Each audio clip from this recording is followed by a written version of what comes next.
Hello दोस्तों, एक बार फिर से आपका स्वागत है। और चलिए हम लोग अभी थोड़ी देर पहले हम लोग मानचित्र को जानने का प्रयास किए थे। और बिल्कुल दोस्तों, मानचित्र के बिना आपका पढ़ाई लगभग न के समान है, यह मैं मानता हूं, क्योंकि मैं जानता हूं कि मानचित्र की भूमिका हमारी पढ़ाई के लिए क्या है। तो चलिए हम लोग आगे बढ़ते हैं। और जैसा कि मैं आधुनिक भारत के इतिहास में भारतीय रास्तों की खोज और खासकर जितने भी यूरोपियन कंपनी जो थी वो भारत में आई व्यापार करने के लिए, तो वो सभी कंपनियों को इससे लास्ट वीडियो जो आपको आधुनिक भारत के थे और जितनी भी यूरोपियन कंपनी को वर्षवार मैं वहां पर लिख कर भी आपको बोर्ड पर बताया था, तो यदि आप देखे होंगे तो याद होंगे। लेकिन बिल्कुल यहाँ चित्र के द्वारा मैं आपको मानचित्र में यह बताने का प्रयास करूंगा, क्योंकि यह जो चित्र कुछ दिख रहा है जो लाल रंग से रंगे हुए, और सभी वो जो जितनी भी कंपनियां हमारे भारत में, हमारे भारत देश में व्यापार करने के लिए आई थी, वो सभी यह यूरोपियन कंपनियां हैं। और यहाँ पर बिल्कुल दोस्तों ये आप ब्लू रंग का भाग देखते होंगे, बिल्कुल ये सऊदी अरब है।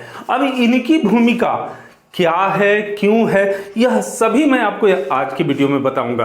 बिल्कुल दोस्तों, जैसा कि आप जानते हैं कि वास्को डी गामा जो एक पुर्तगाली व्यक्ति था और पहली बार भारत आया था 1498 में, और आप पढ़ चुके होंगे क्योंकि यह 8वें वर्ग से इसकी पढ़ाई गई है, तो आप जानते होंगे कि वह पुर्तगाली व्यापारी है सो पूरे अफ्रीका महाद्वीप को यह है सो घूमता हुआ, और यह उत्तम अंतरिक्ष के रास्ते होता हुआ हमारे यहाँ भारत पहुंचा था। ये आप जानते हैं बिल्कुल, चूंकि आप तैयारी भी कर रहे हैं, लंबे समय उसको लगे थे यहाँ आने में।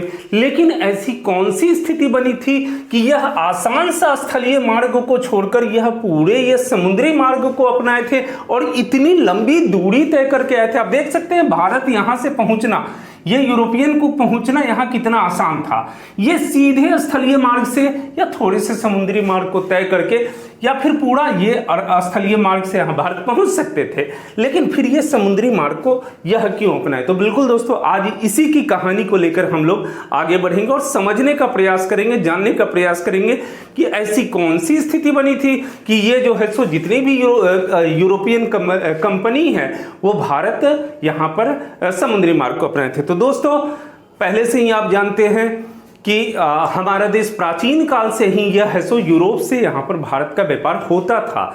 बिल्कुल कहीं कोई दिक्कत नहीं थी, स्थलीय मार्ग के द्वारा व्यापार होता था। और यहाँ हमारे भारत से जो है सो माल, कच्चे माल हो या फिर मसाले हो, चूंकि जैसा कि आप जानते हैं कि सबसे ज्यादा इन यूरोपियन कंपनी को, यूरोपीय देश को मसालों की हमारे यहाँ से जरूरत थी।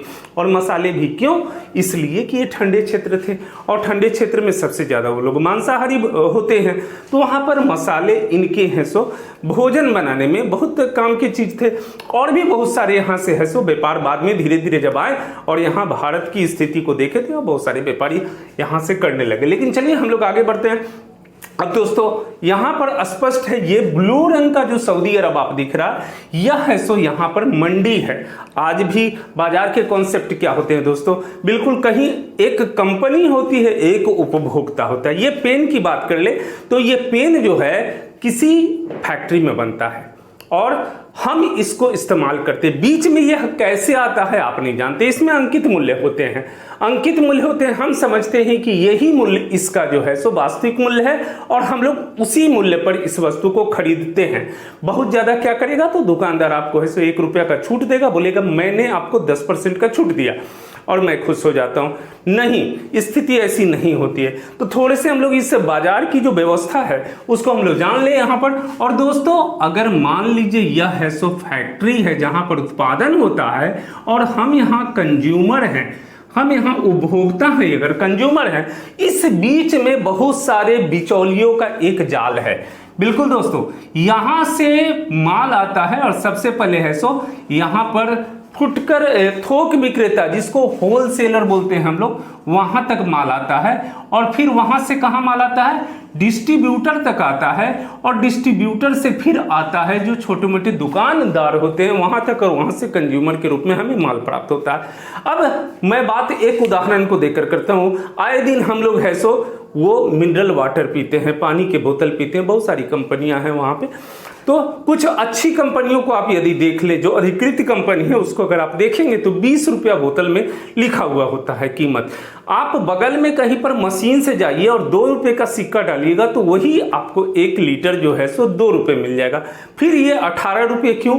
बिल्कुल दोस्तों, इस सोचने की बात है कि उसी जगह मशीन में 2 रुपए में आपको 1 लीटर और वही एक बोतल में है तो वह है सो 20 रुपए। तो इतना बड़ा पैसा 18 रुपया कहाँ जाता है? तो बिल्कुल दोस्तों, यही बहुत बड़ी ये बिजनेस का एक फंडा है और इसी में सभी ये जो बीच के बिचौलिए हैं माला माल होते हैं। अब यदि थोड़ी देर के लिए देख लीजिए, बोतल जो है, बोतल का कीमत बहुत अधिक आप मान लीजिए तो आज के समय में उसकी कीमत 1 रुपया होगा। वो पानी के बोतल होते हैं, 1 रुपया उसका होगा तो फिर पानी कितने का है? तो 1 रुपया और 2 रुपया बहुत अधिक है। तो यहां पर जो बने वो 2 रुपया और हमको प्राप्त कितने हुए? 20 रुपया में।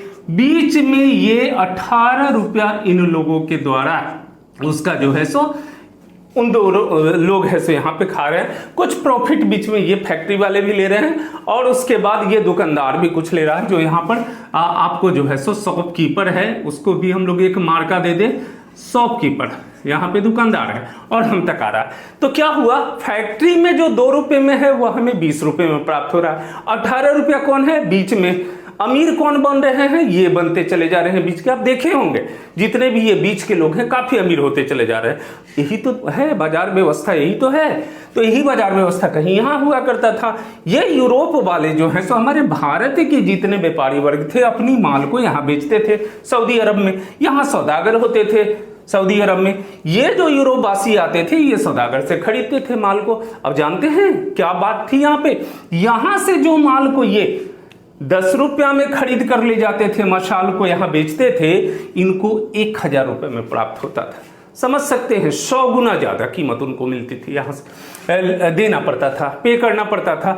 ये चीज इनको जानकारी नहीं थी यहाँ पर कि हम जो भारत से जो मसाले या जो भी चीज यहाँ पर हम लोग परचेज करते हैं उसको हमें 1000 गुना ज्यादा कीमत चुकाना पड़ता है। धीरे धीरे लोगों को यह जानकारी हो गई।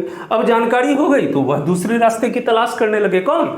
ये सभी यूरोपवासी की भारत से तो सामान चाहिए। तो फिर वो क्या किए? ये जो लाल सागर है, बिल्कुल दोस्तों यहाँ पर लाल सागर आपको लाल सागर है। इस लाल सागर से, चलिए हम इसको यहाँ लिख भी देते हैं, ये है सो लाल सागर है। लाल सागर से अब इन लोगों ने इसको छोड़ दिया यहां से सऊदी अरब को, लाल सागर से अब रास्तों को अपनाया और यहीं से व्यापार करने के लिए इस प्रकार से समुद्री रास्ते से यहां भारत आना शुरू कर दिए। अब आने लगे तो कहते हैं ना दोस्तों कि जिसको है सो खून का जो स्वाद लग जाता है ना तो वह फिर छोड़ने वाला नहीं है। और ये क्या किया? अब यहां पर लूट लिया करता था इनकी माल को। अब असुरक्षित भी ये हो चुके थे और क्या हुआ? तरह तरह का टैक्स लगा दिया। यहीं पर पहला टैक्स लगा दिया, फिर बीच में दूसरा टैक्स लगा दिया, तीसरा टैक्स लगा दिया, ऐसे करके अनेकों टैक्स यहां लगा दिए। अब जो वह जिन वस्तुओं को 1000 रुपए में खरीदता था अब उसको लगभग 1200 रुपया चुकाना पड़ रहा था इन यूरोपवासी जो हम यहाँ से सामान लेने वाले थे। इनको अब समझ में आई कि बहुत ज्यादा फायदा नहीं है, नुकसान है यहाँ पे। तो फिर से इसी रास्ते को अपनाने लगे कि यही सुरक्षित भी है, सामान भी हमें मिल जाते हैं, जो कीमत निर्धारित 1000 रुपया है वो हमको पे करना होता है। एक मजबूरी थी, लेकिन कहीं एक दिमाग में खटकता था कि कहीं न एक ऐसे नवीन रास्ते की खोज हम करें जहां पर हमें इनसे छुटकारा मिल जाए। और इसी क्रम में लगातार है सो ये सभी जितने भी हैं यूरोप के कंट्री हैं जो कि सामान लेते थे और लगातार खोज की तलाश में थे कि कैसे हमें भारत समुद्री रास्ते से चला जाए और इसमें सभी लोग प्रयास कर रहे थे। इसी क्रम में सबसे पहले सफलता ये पुर्तगाली है। यहाँ पर देख सकते हैं दोस्तों, पुर्तगाली 1498 में भी ये पुर्तगाल देश है, उसके ऊपर में फ्रेंच देश है, उसके ऊपर है सो नीदरलैंड है, उसके ऊपर ब्रिटेन है यहाँ पे, उसके ऊपर डच है और डेनिश और उसके ऊपर है सो स्वीडन है अर्थात स्वीडिश है। ये सभी कंपनियां भारत में व्यापार कर रही थी। अब देखिए यहां पर सबसे पहले पुर्तगाली जो यहां का है यह इन समुद्री रास्तों के सहारे चलकर और यहां पर भारत पहुंचा। बिल्कुल दोस्तों, ये रास्ते को उनके द्वारा अपनाया गया और इस रास्ते से किनारे होते हुए, इसको हम एक दूसरे कलर से दिखाते हैं जो आपको ज्यादा अच्छा लगेगा देखने में। तो ये है सो रास्ते के द्वारा इस प्रकार से समुद्र के किनारे किनारे होते हुए ये उत्तमाशा अंतरीप के रास्ते होते हुए यह है सो भारत यहाँ पर पहुंचा यहाँ पर। और भारत में जब यहाँ से सामान को खरीद कर वापस लेकर जब यह पुनः यह पुर्तगाल पहुंचा, वास्को डी गामा, बहुत सारी परेशानियां हुई, उस पर चर्चा नहीं करेंगे। बहुत बीमारियां रास्तों में झेलनी पड़ी, खाने की परेशानी हुई, और सभी कुछ करने के बाद उनके लगभग 50% लोग रास्ते में ही महामारी से भी मारे गए। लेकिन जब यह वापस यहाँ से सामान को यहाँ पर ले गया तो फिर भी दोस्तों उसको 60 गुना वहाँ फायदा हुआ। ये बातें सभी को पता चल गई। किनको? यहाँ पर जितने यूरोप देश देख रहे हैं, यहाँ पे जो मैं लाल से बताया हूँ, जो सभी कंपनियां फिर भारत यहाँ आई व्यापार की, इन सभी को यहाँ पता चल गया। और उसके बाद सारी कंपनियां यहाँ पर व्यापार करने के लिए भारत में यहाँ पर आई। दोस्तों आपको मैं पहले भी बता चुका हूं कि भारत में जो है सो वह केरल के तट पर आया था, और उस समय में केरल के राजा जमोरिन थे। तो यहाँ पर आया और यहाँ पर उनका स्वागत भी किया गया था। आप जानते हैं कि ये आए थे, और इस प्रकार से सारी ये जितने भी यूरोपीय देश की ये कंट्री है यहाँ पर भारत में व्यापार करने आए। लेकिन यहाँ पर सबसे ज्यादा लंबे समय तक, वैसे तो रहे थे सबसे पहले आपको पुर्तगाली आए थे, और गोवा में सबसे अंत में भी गए 1961 में। लेकिन सबसे ज्यादा संघर्ष ये ब्रिटिश और फ्रेंच यहाँ पर है सो अपनी शासन को कायम करना चाहें, और इन दोनों के बीच में संघर्ष भी काफी हुआ है। अंतर जैसा जानते हैं कि पूरे भारत पर है so British east India company का शासन हो गया था, और अंत में 15 अगस्त 1947 को उन्हें देश को छोड़ना पड़ा था। इसमें बहुत सारी चीजें हुई, उन सभी को धीरे धीरे हम लोग क्रमशः लेके आएंगे। लेकिन ये सारी बातें हुई थी तो ये समस्या थी मूल रूप से सऊदी अरब से पीछा छुड़ाने के लिए इन रास्तों की खोज की गई थी, और इस प्रकार से यहाँ पर पुर्तगालिया। तो चलिए दोस्तों, हम लोग यहाँ पे थोड़े से ये यूरोप में जो हमारी जो ब्रिटिश जितनी भी जो यूरोपियन कंट्री है जो भारत में व्यापार करने आई थी, और उसको हम लोग थोड़ा सा यहाँ पर देख ले। सबसे पहले आप देख सकते हैं ये पुर्तगाली जो लाल रंग का रंगा हुआ है, और यहाँ पर 1498 ईस्वी में यह पुर्तगाली कंपनी आई।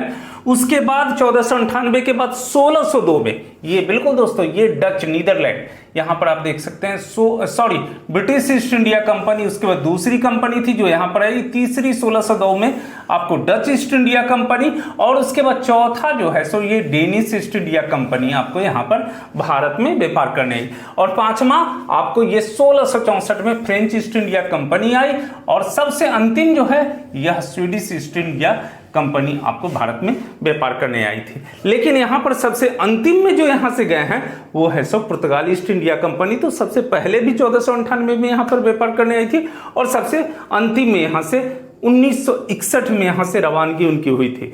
तो चलिए हम लोग अगले वीडियो में मिलते हैं। वीडियो कैसा लगा अपनी प्रतिक्रिया देंगे। बिल्कुल दोस्तों, लाइक तो जरूर ही करेंगे। तो चलिए मिलते हैं अगले वीडियो में। थैंक यू, धन्यवाद।